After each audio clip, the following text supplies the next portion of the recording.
everybody.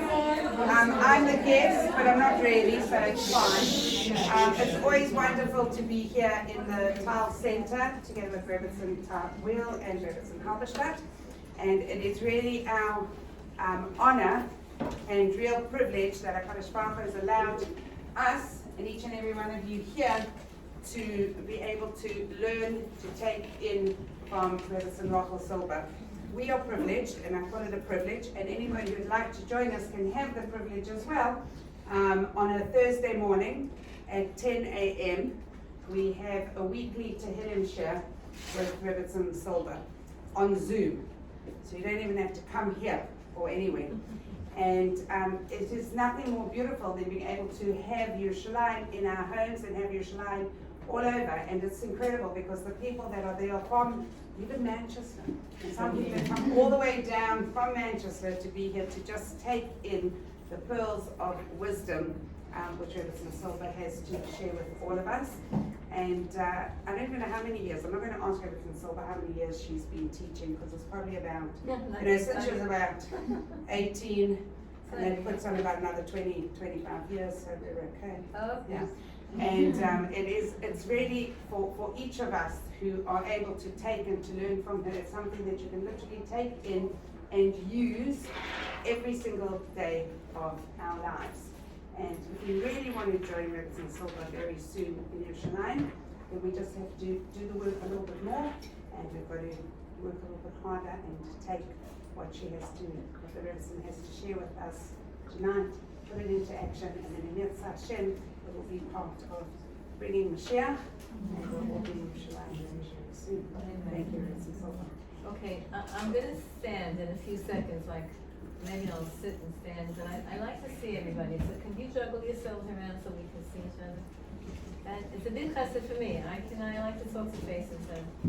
So, yeah, can you just... I'm told Shalom Baruch Atzah Amen.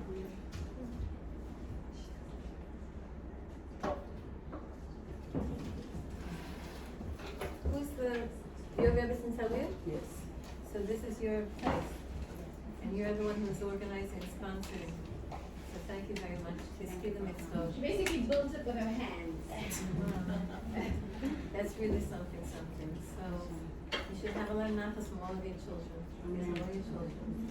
And all of their generations is on your shoulders. It's on all of us, but really the merit that you have for every single human being that gets affected in a positive way from anything that goes on here is your merit. So I envy you, and I'm proud of you.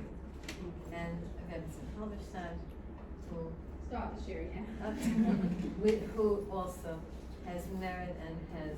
Well, the truth is, I'm blown away by the community here, by all of these Rebbetzins who are. They give you their heart and their house and their soul and their energy. And so I'm Rebbetzin Daughter has been trying to get, and Rebbetzin Halberstadt has been trying to get me here for a long time, but I don't like to leave Eretz Yisrael. And so, and many of you I'm privileged to see my students from Eretz Yisrael, some of you here.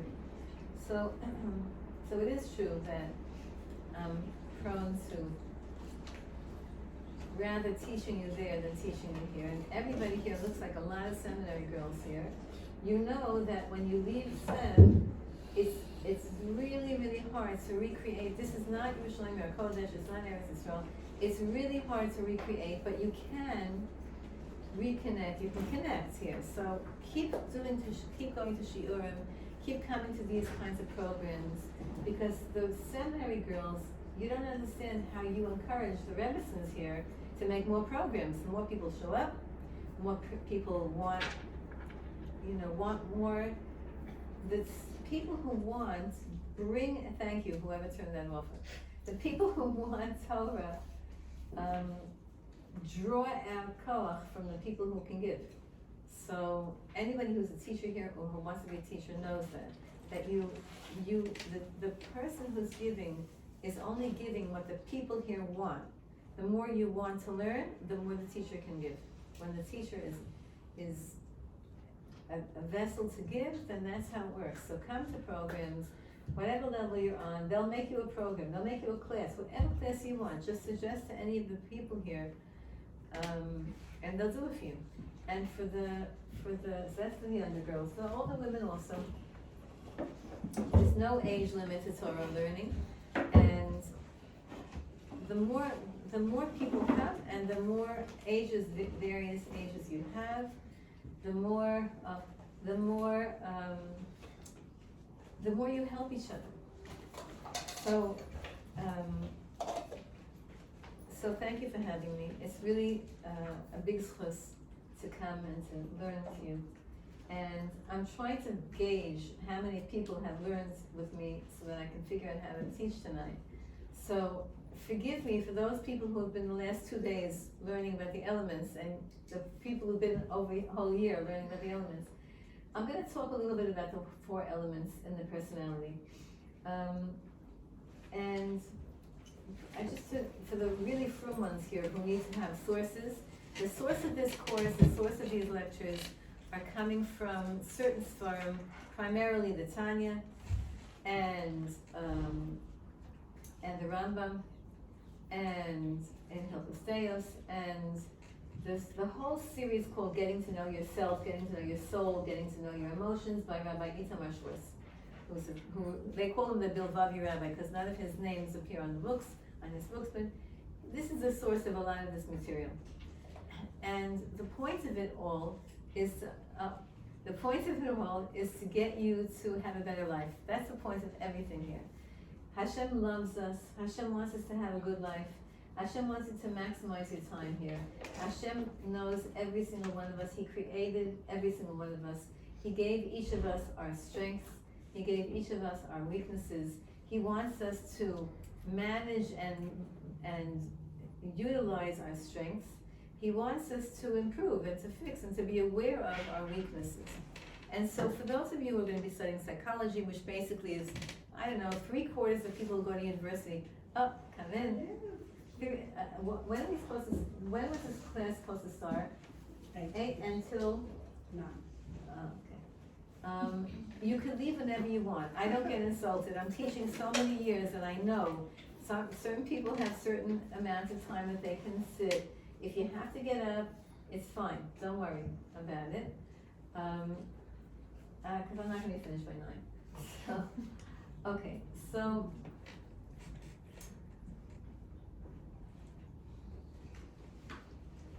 now the whole world is into self-improvement and self-understanding.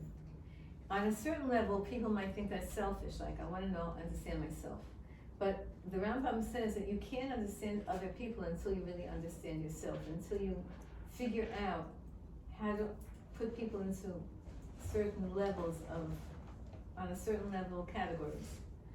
So now in the shidduch resumes, some of you maybe have to do that, and they ask you like, check out the boxes, like are you MO, are you MOR, are you MOL, are you, like you need a whole book about your tables to know, like what does that mean? Modern Orthodox right, modern Orthodox left, modern Orthodox medium, whatever. Religious, strong, religious light, black hat, blue hat, pink hat, I'm gonna wear a hat, whatever. So, the fact that whatever you see in the secular world, and people also now, want to categorize people. So whatever you see in the secular world has to be reflected in the Torah world also, and in the Jewish world. And so we ended up doing this to ourselves. We do something called typology, personality typology. Anybody who's in psychology knows, and that's what I was saying. 3/4 of the people go into psychology because they want to figure themselves out. So they take a course in psychology and maybe they'll understand themselves. So this is to help you understand yourself. However, there are so many different systems that of self-understanding. So many systems. And this is one of many systems. However, this is based on the Torah. So, because we're Torah Jews, we want to learn something that's based on the Torah, and it's a very, very helpful system. I'm learning this for a long time, and the more you think about these kinds of things, the more you can you can understand people easier. And once you understand the person, then you can stop judging them.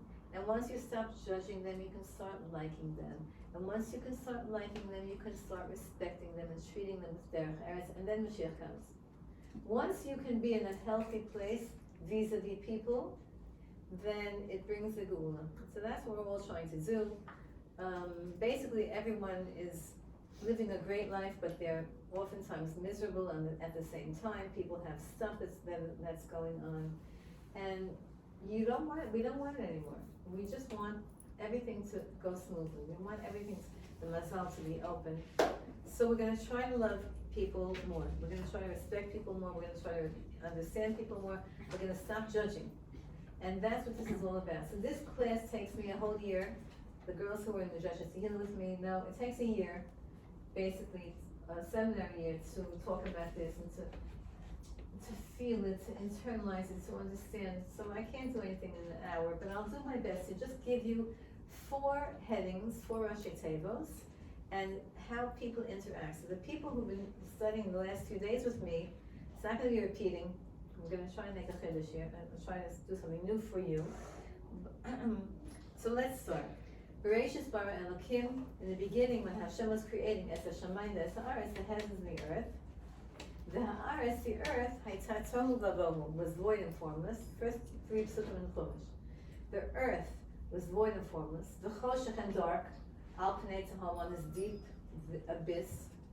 V'ruach Elokim, and the spirit of Hashem, the air, the wind, the power of Hashem was Merachefet, was hovering Al Pnei Hamayim, on the water.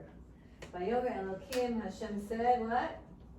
Good, Yehi, or let there be light, and Vahi, or there was light.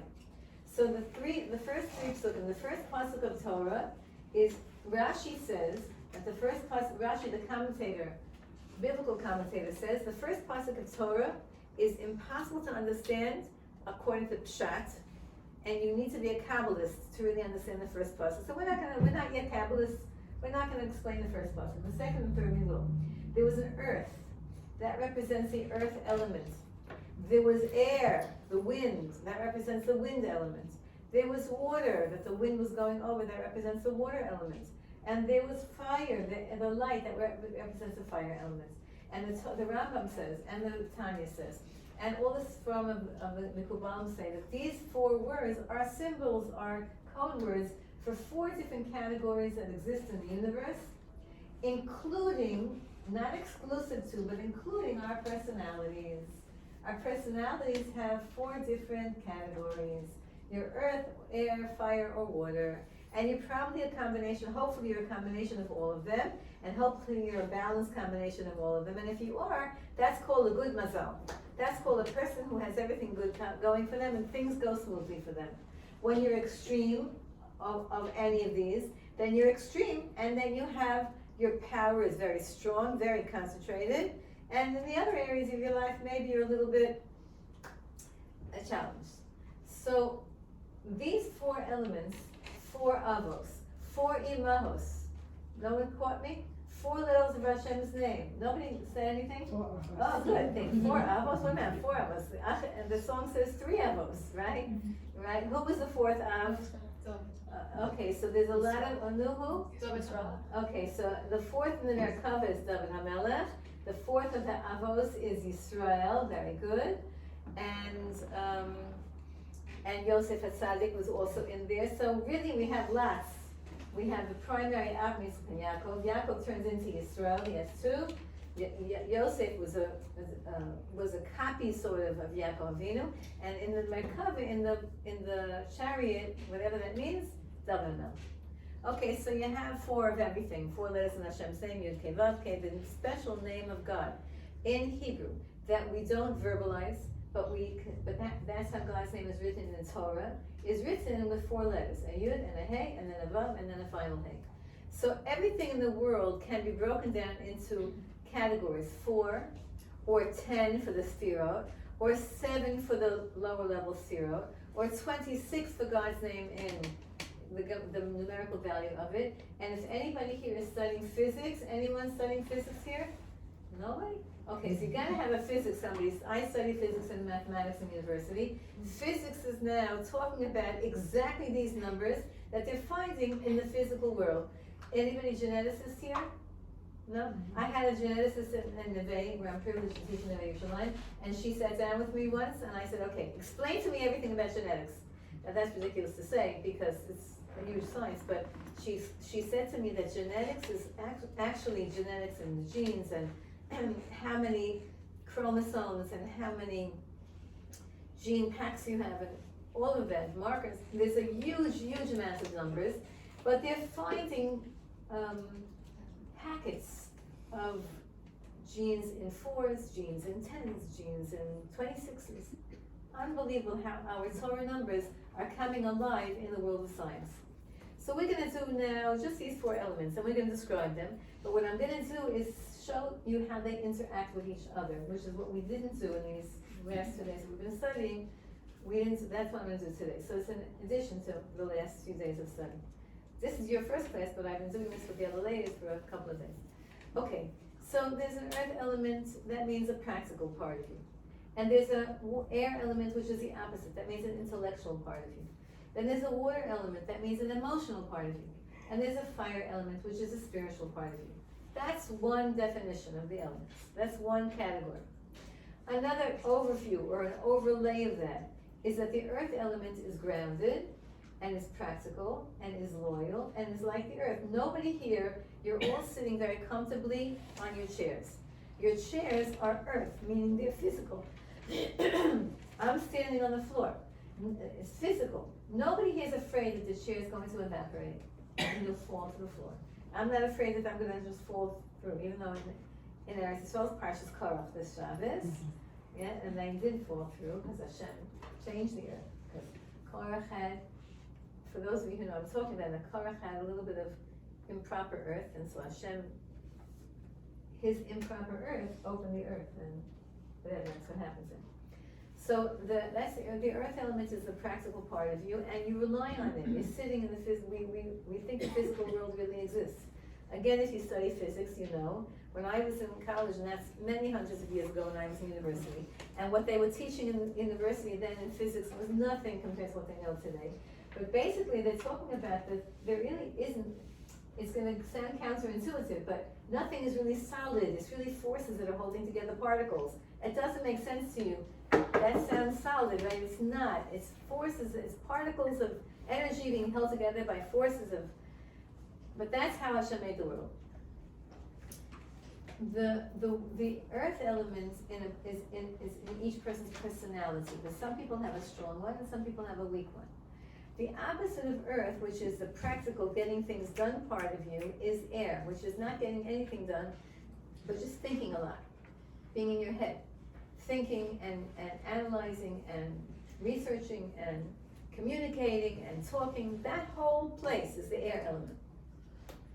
It's the opposite of earth. Earth gets things done, air never gets things done. But air thinks a lot and they understand everything, they know everything, they're the communicators of the world.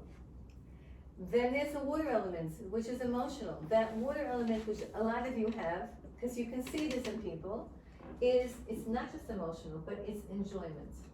It's the idea of I want to enjoy life. I want to be making my body feel pleasant. Meaning, the body is mostly what? Of the 4 elements, water. 2/3 water, right? It doesn't look like it's water because our outer is physical, but inside, underneath the skin, is mostly liquid. It's mostly water. It's organs, it's blood, etc. The body is mostly water. So the water element is concerned with the body.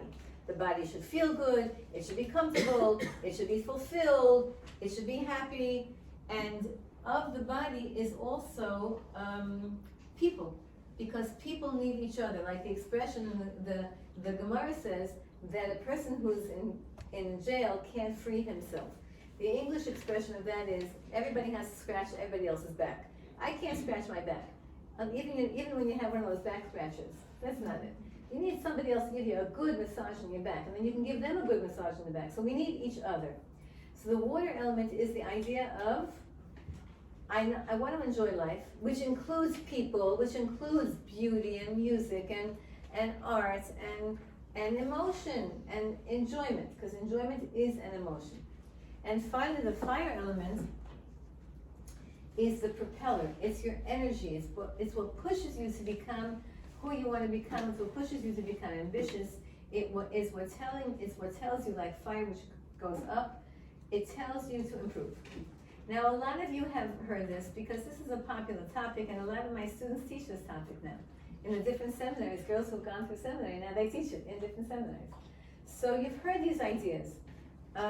What I would like to talk about is how I'm going to use extreme examples of people and how they interact with each other. Because you're going to notice that there are certain people in your life that you get along with very easily. It's easy.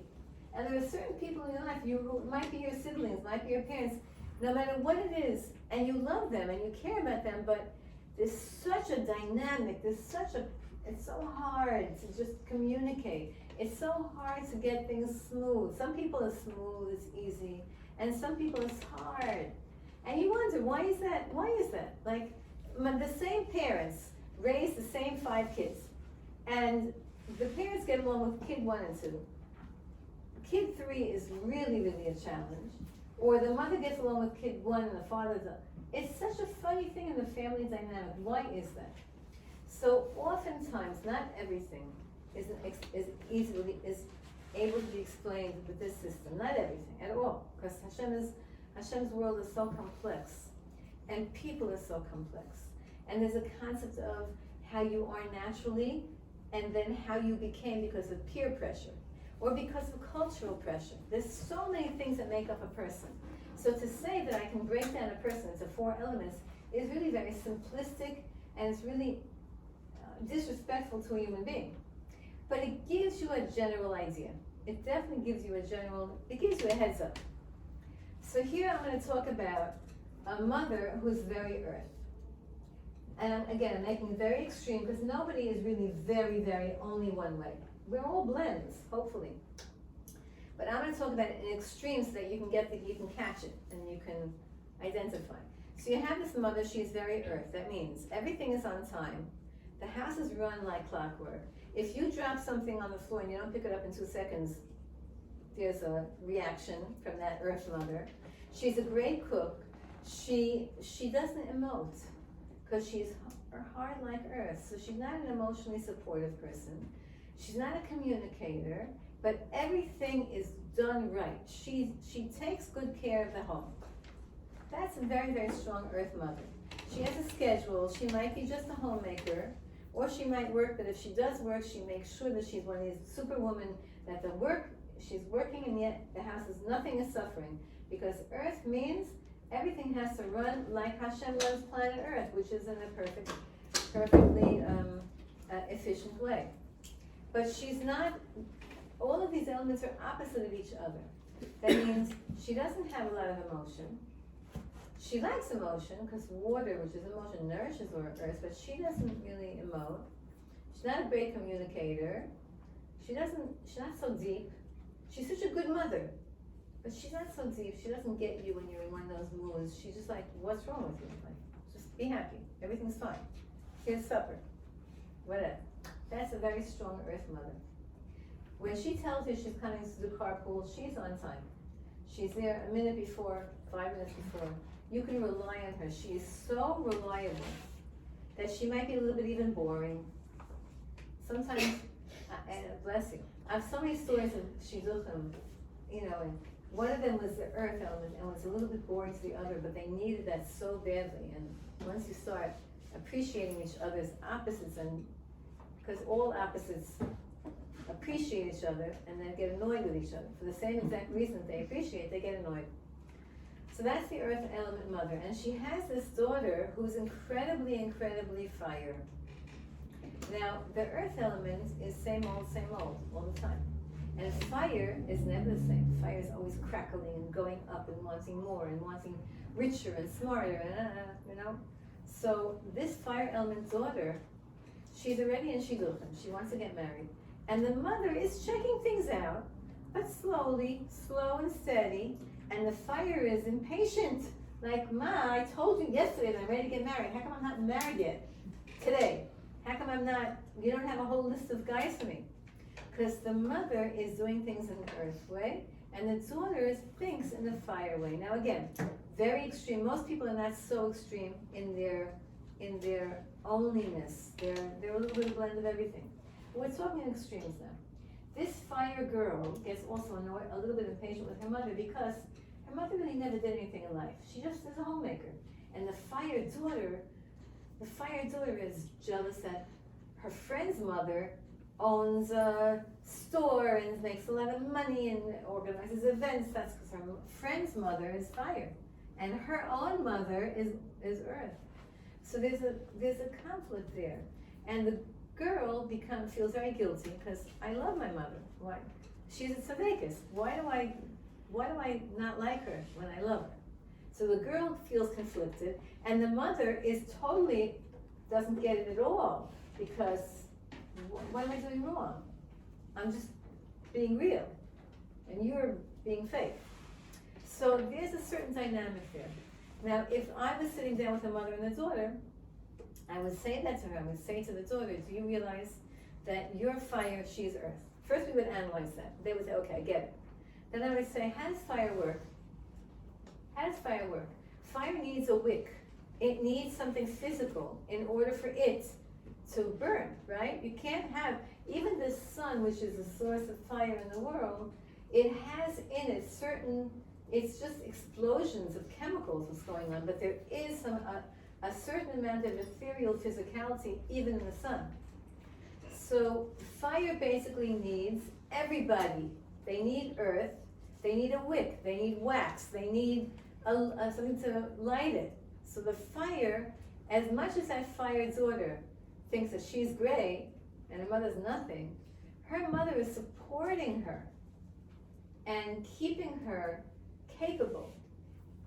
So that's the daughter has to be shown. You know, your mom, if you didn't have this kind of a mom, if you had that fire mom that your friend has, you would be fighting all the time. You would be competing with each other all the time. Your life would be one big explosion every minute. It might be fun at a certain point because your mom will take you to all of these fancy events, but that's going to be conflict. So now you and your mother are opposites, but you have to realize the benefit that your mother is doing for you by keeping you grounded and by making supper on time and by helping you to organize yourself, etc. Now the mom has to be explained that her daughter is a teenager and she's very much on fire, and the mom has to start understanding that because earth is very closed, they're closed-minded, and the mom has to learn to open her mind a little bit and to learn what the daughter is interested in and to learn a little bit of technology. And that's how I would explain to these two people how to appreciate each other and learn from each other and change. That fire girl has to learn how to keep her possessions. She has to learn from her mom. She has to learn to be a little bit organized, to be a little bit responsible, because she's not, because she expects everyone to do everything for her. That's that dynamic. Now let's say you have a dynamic, you have a water person. A water person who's very extreme water, and again, it's extreme, nobody's totally like it, but extreme. A water person is very emotional. They're psychic, they're intuitive, they feel you, they know you, they just get people, they're such a people person. They understand people, they're not afraid of people, they like people, they're not afraid of emotion. They don't shut down. They're okay with having emotions. And this water person, who also enjoys the finer things of life, they like to go to a nice restaurant, they enjoy dressing nicely, they enjoy makeup, they enjoy music or art or creativity. They just like that. That's the water. Well, this is the water element. That's a water element type of a girl. Now she has a mom who is choose. Throw out. Fire. She has a mom who's fire. Now water and fire are opposites of each other. Fire puts water out, water puts fire out, right? How does fire put water out? It evaporates it. You cook it and it evaporates it, and it disappears. How does water put fire out? You see, right? So now this mom who is fire, the fire person she's ambitious. And she wants that daughter to really, really excel, because they love each other. So the fire pushes you to be the best that you could be. That's what fire does. It pushes you to be the best that you could be, in a good way. Of course it could destroy you, but the fire element, which is anger, the Tanya says the negative aspect of fire could be anger and arrogance. But the positive aspect of fire is go up, improve, be better. Now this water girl doesn't want to put any effort into that at all. She just wants to enjoy life. So she's in school and she's having a good time with her friends. She doesn't really go so much to classes. She doesn't really care about exams. And the mother is, you know, you have to get into college, you have to get a good job, you have to marry into the best families, and like, don't just fool around in school, but take it seriously. And the daughter says like, but I want to be with my friends. I enjoy that, and you know, I'm doing okay, you know. And, okay, the classes that I don't like, I just don't go to, and because I don't like them.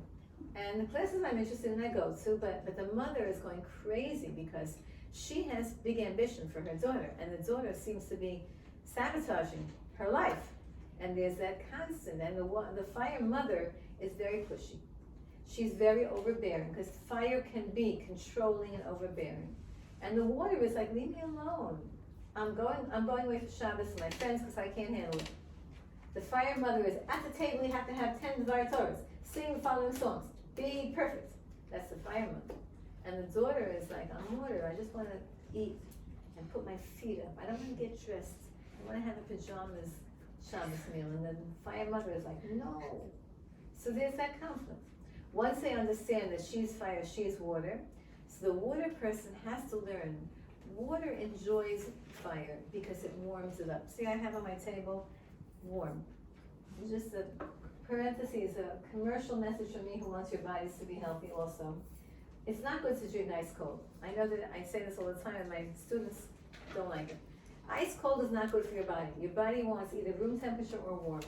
Don't drink ice cold. It congeals your body. It makes people hold on to weight. When people have a weight problem, I always ask them, do you eat ice cold? Because ice cold makes the fat, you know what happens when you have chicken soup, right? And you put it in the fridge and the top gets congealed, right? That's what happens in your body. You have too much cold and the fat stays on you. So don't have so much cold. So water likes warmth because it expands it. It warms it up, it makes it easier. So the little girl who's water, she has to learn from her mother. The person who's very water, she's not thinking about her future. She's thinking about right now, what I want right now. And the mother is only thinking about the future. So this water girl has to learn from her mother to be a little bit more fiery, to be a little bit more ambitious. Because whatever you're born with, your natural predisposition, doesn't mean you should stay like that. It means you have to fix it. You have to either maximize it or improve it or whatever, control it, whatever you're born with. So that little girl has to learn from her mom. And that mom has to quiet her fire down a little bit. She has to learn that you can't be in control of everything. That's what I tell the mom. These two we have to talk separately too, because otherwise she'll cry and she'll scream in this session. So I have to talk her separately. You have to tone down your fire. People have a lot of ambition, a lot of plans, a lot of passion, a lot of energy. I was saying this morning to the ladies, it tires me out when people have a strong fire, and I know a lot of them, because a lot of them are the Rebbetzins here, who are keeping community going and keeping everything going, and they don't sleep and they barely eat, and they have a list of 1,000,000 things and another list of 1,000,000 things and 10 phones and 4 different secretaries. That's fire. They sometimes tire out other people. So that fire woman, mother, has to learn how to be less. She has to remember, stop trying to burn up your kid. You're going to evaporate her. She's going to disappear. She's going to run away. I didn't yet talk about air. I'm very much air. So I have a lot of air in me. The air part of the person, if we would do it in levels of the physicality of the body, the lowest part of the personality, or the physical part, is the earth element. The emotional part, which comes next, is the water element. The intellectual part is the speaking is the air element, and the spiritual part is the fire element. So in that level of, it doesn't mean, good or bad, it's just the way Hashem made our bodies. Hashem made our body with the head on top. So the person who's an air element thinks a lot. And they overthink. They think and they think and they think and could have, would have, should have. They're great in school, they like school. They like to learn, they like all kinds of different, they're curious, they like all kinds of different subjects. They like to talk, it's easy for them to talk. It's easy for them to express themselves. They feel relief when they express themselves, that's air. Could you imagine? But air is also all over the place. It's all over, right? So air is not stable. It doesn't stay put. Earth stays put. In the first parak of Koheles, for those of you who like to learn this forum, look at the first parak of Koheles, wherever the four elements are mentioned. The first parak of Koheles, after it says Hevel, Haval, and Hakol Hevel, after it says that everything is, unless you keep it to the highest level, everything can be useless or can be futile. But then it talks about the earth. Earth always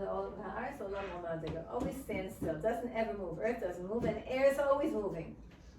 Fire moves up and water moves down. That's how the movement is. So air is always moving. Just like our minds. You know how many thoughts you can think in a minute? I forgot the number. Every time they do more research, they get a bigger number. Your brain is so quick and it's moving all over. You could think 10 thoughts at once. Think about a dream, and in 1 second, and a person has a dream at night, that's in your mind, right? And they're all over the place. They're climbing a mountain, they're by the hotel, they're having a baby, they're 6 years old.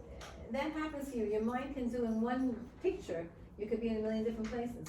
That's the air elements. They're all over the place. Could you imagine the air and the earth? They're opposite of each other. So I'll tell you a funny scenario of a husband and wife. He's earth, she's air. They want to go on a vacation. So he's earth. He says, okay, where do you want to go? She's air. I don't know. Because I can go in 10 different places. I have 10 different places I want to go to. So he's earth. Okay, do you want to go to Israel? Yeah. Okay, good. I'll make tickets to Israel. We'll do the itinerary, but he wants to know where she wants to go. What dates do you want to go? I know, let me look at the calendar. I can't find my calendar. That's the air person, because she's all over the place.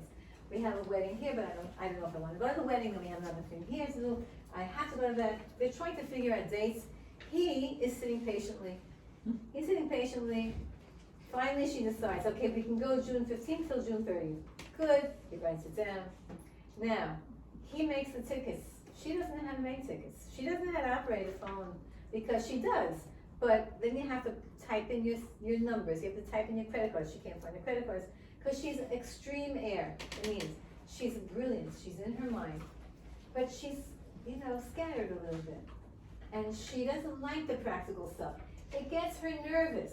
Practicality gets her feeling like uncomfortable. But he loves it. Doesn't bother him. Sure, no problem. I'll make her a reservation. Wait, don't sign it yet. Don't make it yet. Don't make it definite. I can't. Why not? That's okay. I'll take care of it. So she loves that. She loves that he takes care of everything. And he helps her pack. She packs, she takes everything out. He folds it. Everything's packed. He schleps the suitcases. He does all the practical stuff. And she appreciates that so much. And it could be the reverse. I could do it the reverse in a second also. He's earth, she's air. He doesn't talk so much. She talks a lot. That's okay. He's patient, because earth is patient. It always stays there. She talks and talks and talks and talks. He falls asleep. She's talking to him. When he wakes up the next morning, she's still talking. So she's talking a lot. And it relieves her, because when a person has a lot of air and they talk it out, they feel relief. They feel like it's off of their shoulders. And he's okay. He's solid rock. They're married 100 years. The only thing is like this. She gets a little bit bored of him because he doesn't have too many opinions, because he's earth. He gets things done, but he doesn't think deeply. He doesn't need to think deeply. He's a good man. Shul every morning. He's at 7 o'clock minyan for his whole life. Everything is routine, but he's not a deep thinker. He's not like a seminary rabbi who has all these great jokes and these great stories and knows exactly what you feel. And the seminary rabbis, by the way, they're great. I work with them all. But don't think that you're gonna get a husband like that. It took that seminary rabbi's wife many, many years till she helped him also to do what he has to do. So the earth man can sometimes be boring because he's earth. He's solid, but he's earth. But now the air woman, he's fascinated by her because she's so smart. She's so smart, and she says the right things, and she's witty, and she's in the community. Maybe she gives classes, and he's very proud of her. The only thing is that after they married 100 years, and she's never on time. The last 100 years, she's never on time. So he gets frustrated with her because she's not air. So the part of him that was attracted to her, her mind, her conversation, her interest in everything, that attracted him to her. But it also, the same air that he was attracted to is annoying to him. Like, why can't you just get the laundry done? Like, what's the big deal? Why can't you just decide? It's Thursday night. Why didn't you decide about Shabbos yet? Etc. So he gets frustrated with her. She gets a little bit bored with him. Once they understand that they are perfect for each other and they complement each other, and she has to learn to be more like him, and he has to learn to be more like her. When the people can get their ego out of the way and say, you have something I have to be like. I have to try to be like you, and I have to. And the other person is, I have to try to be like you. When you can get your ego out of the way, your life, you can become the greatest person. And that's what happens to fire people. Fire people who want to become the greatest, they have the biggest challenge of their ego, arrogance. That's what the Timer says. Their ego is so big because they're so successful. Fire is so successful. When they can get their ego under control and humble themselves and say, maybe you have something that you can teach me, then they succeed. That's when fire succeeds. So each of the elements, when I first started teaching this many, many years ago, so I asked Rebbetzin Ginsburg, was a great Mikubal. He's an older man now, and he's a Chabad rabbi. The Lubavitch Rebbe said about him about 50 or 60 years ago that he had, in those days, one of the greatest Kabbalistic minds of the world. And he told him he had to start teaching and writing. So I was privileged to teach in one of his schools that he founded. It doesn't exist anymore, that school, but I was teaching there many years ago, and I asked him, I could really be a pretty successful shadchanit if I could do people's birth charts and set them up in that way. Can I do that? And he said, no. He said, you can't. I said, well, how do I use this to help people? And he said, when people are dating, they have to do the whole, sorry I have to tell you this, all these single girls, you have to go through the regular process of, seeing if you like the person, do you have the same goals, do you want the same things, do you want to raise your kids the same way, like all that stuff. Has to be a little chemistry, it would be good if the family backgrounds work, etc. So once you decide and you finally make a decision, then you can find out what your elements are and his elements are, and see how the dynamic is going to go. So people who've been married for 100 years, they can tell you right away, they've never heard about elements, but they can tell you right away, oh, my husband's like this, my husband's like that, my wife is like this, she likes this, he likes that. In the olden days, before this generation, in the olden days when marriage was forever and for keeps, and they were committed, this is going to work, he had to learn what's going to make her happy, because she was going to say, I'm not happy, and then he's unhappy. So they were learning what helps what the other one wants, and they would adapt one to the other. They would adapt one to the other. So this is just a little bit of how these dynamics work. So now you're going to pay attention to the extreme people in your life that you have an easy time with, and see why is it easy? Are they the same elements as you? The similar elements get along easily because it flows easily. And even two fires get along easily. They're usually a power couple. They're usually, and I don't want to say names, but I know power couples. And they're both fire. It doesn't necessarily mean that they're in business, but they're the same. They could oftentimes be the same profession, sometimes not, but they're both fiery, they're both strong, they're both successful, and they work together if they both let their egos, they both lower their egos, and they bend their egos, they bend themselves one to the other. So people who are similar get along. When two air people get along, when two air people meet, they're so curious, they're so interested to talk about it. There's there's so many ideas to share, there's so much to think about and talk about. Oftentimes they get nothing done in the house, but they get along easily. Everything's fine. And then they have that one earth daughter who goes crazy from them. Because, what are you saying? I was talking to people today about it, like that. The Shabbos meal is 4 hours, and one of the kids goes crazy, like, can we bench already? I'm gonna bench. Stop talking. Because the parents can talk, or one of the parents of one of the children can talk and talk and talk, and the other one was like, I have nothing to talk about, nothing to say.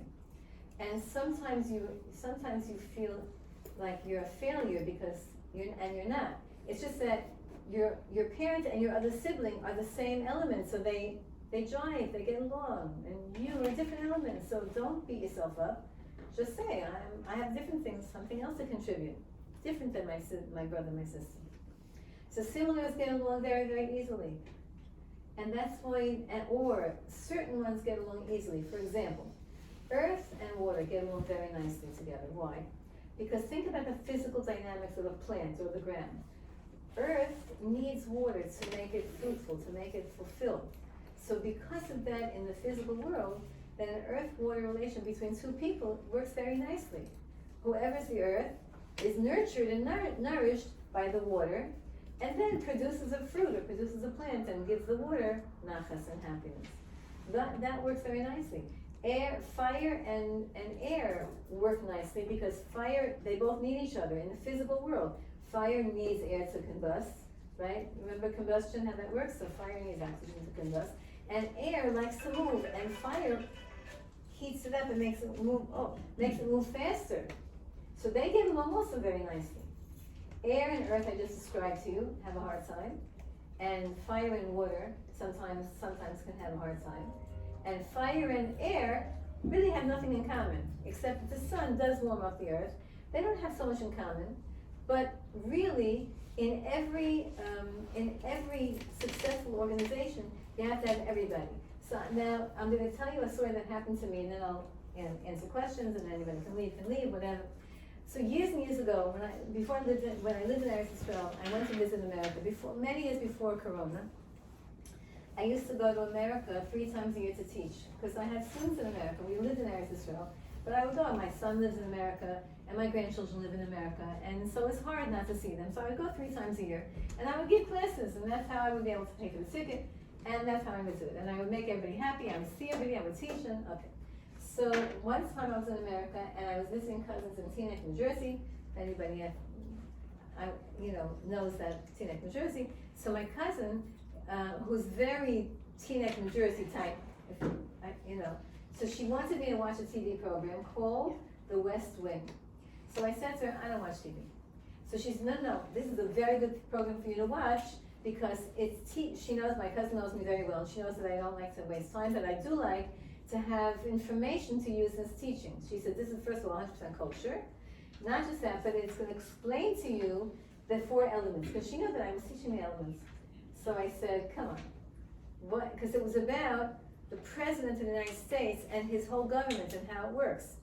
Now, because I'm a very strong air element, but I'm also very, very, very, my parents were very, very straight emistic people. They're real good Jews. And they should both rest in peace and have a good Gan Eden. So they taught me to be very emes. That was a very big thing. And the government is very sheker, very fake. So I had no patience for politics, and any of my students who ever wants to go into politics, I would discourage them, etc. So, sorry to have to say that. In parentheses, one of my students in Neve came, she came for the summer, and she was just out of college, and she has an internship in a senator's office, and she was so excited she's going to change the world. And I tried to discourage her, and she didn't. She's, no, you don't understand. Rebbetzin, Yerushalayim, well, you know about the excitement of politics and how it can change the world. And I said to her, everything's from the Torah, and the Torah says, don't get involved in the government. It's gonna be bad for you. Pirkei Avos. They look like they're concerned, but they're really gonna use you. Anyway, that was the summer program, and that's it. She left, and I have, thank you Hashem, I have thousands of students. I forgot. I wouldn't even know if it was one of you. But she came back the following summer, and then I said, yeah, you look familiar. You look familiar. Was it you? It wasn't. You look familiar, but I can't place exactly where. And she said, don't you remember I came last summer, and I told you I'm going to the government, I'm going to be an apprentice in the senator's office. I don't know how you say senator in British UK language. A member of parliament, like that. So I said, all right, I remember. How was it? She said, I quit. It was disgusting. And she proceeded to try to tell me. I said, don't tell me anymore. She started to tell me what was going on in the office there. Okay, anyway, I know I told you that. Where was I before that? TV program. So the West Wing, thank you. So I sat down and I watched the West Wing. And then I watched one episode of it, and then I said to her, wow, that was really interesting. And she said, well, I have all of the episodes on, I don't know what it's called, this is going back 20 years. So whatever the machine it was, that she could record every episode. Now you could just go on YouTube and, I don't know, figure it out. But she recorded every episode because she liked it very much. And I sat there, and for about 4 hours, I know it's hard to believe, for about 4 hours, I watched the whole bunch, however many episodes in 4 hours, because it was so fascinating. I mean, the storyline's very, very silly, but I understood that every president the president is a fire element. This is what I got from the whole thing. I don't remember the stories, but I remember the division of how the West Wing is a place in America, in the White House. The White House is like your 10 Downing Street. The place in the White House where the whole government works. Or maybe that's your parliament, I don't know. But that's and it showed very clearly that there was so many different categories. To make to make a country run, you need the president. He's fire. He has to have a fiery personality. He has to have the stamina to withstand the horrible criticism of, like what they're doing now to President Trump in America. He has to have strength. He has to have determination. He has to have passion. He has to have a little bit of arrogance. He has to be able to burn people up sometimes with his words. That's the president. Then that's the fire element. And every company, every business, every school needs that person on top who's in control and who can control and who needs to control and who is skilled at that. Then he has this lady walking around with a clipboard. That's this Earth lady, this Earth secretary, PA, whatever. She keeps saying to him, she's Earth. She's not embarrassed to tell him that his shoes are mismatched. She's salt of the earth. She's not in awe of him. Everybody else is in awe of the president. Well, she's not. She's Earth. Earth is grounded. It's truth. It's humble. And she has to get her job done. She's walking around all day long following him and saying, Mr. President, do you know that you're late? I told you 5 minutes ago. Could you please get over? She has a schedule, and she organizes him, and she tells him what to wear, and she tells him what to eat. She's the Earth, opposite of fire, but he needs her. He has no idea what's going on in his life. Without that lady, he's lost. She tells him where to go, when to go, etc. Then are the air people. They're the thought people. He can't know everything. One person can't know economics and military and diplomacy, and he has to meet 1 million people. He can't in his head. He has to have all these, a whole staff of thinkers, speechwriters. They write his speeches for him, and they figure out what his policy is. And they look up the laws to him. A whole set of air. They're all air people. Now they're very in awe of him because air likes fire, and they're in awe of him. And he sometimes yells at them because, like, explain to me better. I don't understand what you're saying. They're the thinkers behind everything. And then he has to have a water person. He has to have somebody who teaches him how to behave with people. He has to have that person. You have that with your also with your royal family. You're going to meet so-and-so. So when you meet so-and-so, she has this kind of a need for you to talk to her in this kind of a way. Or, I just want to remind you that this is your cousin's wedding that you're going to, or whatever. Or that water person tells him what to wear and she knows color coordination, or he knows how to coordinate colors depending on what you want to promote. So, and the water person also is his therapist. He needs a woman, or he needs a water person, because he is fire. And even though fire and water put each other out, but the water also quenches him a little bit, it tones him down a little bit. So he has, and oftentimes it's his wife who's the fire element in the family. Let's say, for example, I don't know, in the previous president of America, because that was the only presidency that I was paying attention to, because I happened to, sorry I have to say this, but I happen to like that president in terms of what he was doing for Israel and his attitude towards, so his wife was that water in his administration. That was his wife who was beautiful, and she was the one who was gracious, and she would be the hostess when people would come, and the wife of the president or the wife of the, well, you had a queen, so I guess her husband used to do that, I don't know, but the water element in any business, I mean, if you're in a business, the water element has to make sure that that what you're selling is beautiful, you have a beautiful office. One of my students, her husband, is a very big executive, but he has a very strong water element. He's a very, very high, he's very, very powerful in certain worlds. But interestingly enough, when he gets, and they hire him from job to job, they take him from, like, if he's in a certain job, I don't wanna say what community he's in, but they'll headhunt him, is that how you say it? They'll steal him from that company and put him in that company, and it's all within the government. And when he walks into an office that he's gonna be the head of, he right away will look around and he'll look in the bathroom, he'll say, I can't work, you have to replace the bathroom, new bathroom. You have to make, like Apple, you know how Apple has a beautiful, offices are beautiful with glass and windows, and there's a gym, and there's a free bar, and you have a juice bar, and all. That's the water element. Everybody has to be happy, everybody has to feel good in order for this company, this business, this school to work, it has to be pleasant, it has to be a nice environment. Okay, now it's 9:10. So I'm gonna now take any questions, and there's a million questions that you're gonna have. And I just gave you a little bit of a taste of this. And my purpose is like this. My purpose is now, what I want you to do with all this information is think about how can you start judging people favorably. By saying, instead of saying, okay, whatever, the W word, whatever, say, maybe Hashem gave that person an overabundance of water. And they're a little bit, they're a little bit addictive. Or they're a little bit overweight. Or they're a little bit, they spend too much money on clothes. Maybe Hashem gave them so much water, and they don't know that, and they don't know how to deal with it. Maybe Hashem gave them no earth, and that's why they're so disorganized. And instead of thinking that they're bad, or instead of being annoyed with them, just try to think if you can put them into a category and say, it's not their fault, they just have no clue. I can tell you so many stories about people who have no earth in them. And they have no clue, when you tell it to them, they say, oh really, Mom never thought about that. Because they have no clue, because they don't have that in them. Some people have a hard time speaking.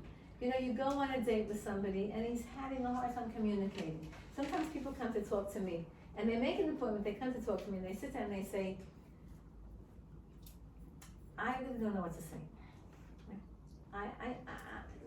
So-and-so told me to talk to you, but I don't exactly know what I should say and where I should begin, and how's your day going? It's like to say nonsensical things, silly things like, how are you? And are you enjoying it here? And whatever. That's a person who has a hard air. It's hard for them they don't have a lot of air. It's not their fault, and they're not being secretive, and they're not being, and they're not lack of intelligence. They just have a hard time communicating. It's hard for them to get words out. Now for me, because you see how I'm talking, I can talk forever. I mean, I hope that's not Hashem, but it's not hard for me to get words out. But people have a hard time. There are certain people who have a hard time getting words out. So that's all. So just think. It's not that the person is lower than me. It's that the person doesn't have a strong earth element, air element, and that's how Hashem made them. What can I learn from them? How can I help them? Etc. So that's how you're going to look at this. To try to treat each person with respect, to try to think about the other person. Try to think about the other person, what's their lackings, what their strong points is, what their weak points is. Think about yourself. What are you going to use in your career? What's your strong point? You should use that as a career if you want to get a career, if you want to have a job. What is the job that's going to utilize your strong point? Don't think, oh, I'm not organized, therefore I'm going to become an accountant because I'm not organized. No, If you're not organized, don't become an accountant, because it's gonna just make you miserable and all your clients miserable and whatever. Figure out what you're good at. You might be good at making, I don't know, flower arrangements, so be a flower arranger, it's okay. To figure out what you're good at, what you like, and what you're good at, sometimes they're two different things, so you can have a career and a hobby. They're two different things. If you're good at something, then use that. If you like something, then use that as a hobby. But if you're good at something, then use that as to get a job. So this is all for Ve'havarecha Kamocha. We need Mashiach to come. We need Mashiach to come yesterday. We need Mashiach to come 100 years ago. But right now, what can we all do? So you're so religious, I see on your faces. You're already davening, you're keeping so many things, you're doing the right things. What else does God want from us? He wants us to love each other more. This is a tool that helps you to love each other more. It's a tool that's based on Torah thoughts. And if we could only love each other a little bit more, then it'll be finished, it'll be good. In Eretz Yisrael, now I'm gonna just sit down. But I'll still be here, but I'm just gonna sit down, if that's okay. So in Eretz Yisrael, any of you, I see a whole bunch of you are in Eretz Yisrael. So you know that whenever we have a war, Chas v'shalom, lo aleinu, that's when everybody joins together. And nobody looks at, you wear a kippah suga, you wear a black hat, you don't wear a yarmulke at all. Nobody pays attention to that. Hashem knows that in the past, what unified us was when things were threatening. So let's change Hashem's mind and say now, in the current, what's going to unify us is understanding each other. And that way we don't need wars, we don't need any kigulas, we could just proactively be nicer, proactively be more respectful one to the other, proactively stop judging. And it's hard because you're in the shidduch age, some of you, and that's a hard time. Proactively not to let a negative word escape your mouth, nothing, no negativity at all to escape you. If we can proactively change this energy around us or upgrade the energy. So Mashiach is going to come any second. I'm telling you in Eretz Yisrael, the Rabbanim, the Tzaddikim, the Mekubalim, they're saying, any second, they feel it. It's not that they feel something. So we can push a little bit more by loving our parents more, forgiving them. This doesn't mean that you have to, get beaten up by abusers, chas v'shalom. Doesn't mean that at all. It just means that you have to stop the negativity in your mind, stop being annoyed with yourself. A lot of love. That's really what this is all about. Being more loving, feeling love one to the other, feeling respect, feeling Hashem loves us. I love you all. I'm so glad you came. I'm here to say, I'm still here to answer any questions. Anybody who wants to leave, the Vakasha. I know it's late. Maybe you don't have school tomorrow, 3rd of July. Oh yeah, I do actually. Okay, thank you ladies. Thank you so much. Thank you so much. I made it up. Okay, so I just want to thank Rebbetzin Silber once again for being with us, for sharing with us, and as Hashem will be able to take and use whatever we have learned, and it is always a pleasure, Rebbetzin Tawil and Rebbetzin Rochel, to join together and to bring as much I see there's Torah lots as of we communities can to here. the There's such a unification here, right? A lot of different communities. A lot of different people came for each one of us, right? So, good. And we saw Debbie on last. Yeah, that was you? Yes, I saw you before on the machine. Huh? Thank you. I will just say that if any, tomorrow we have actually a spa day out, and I know that there was some help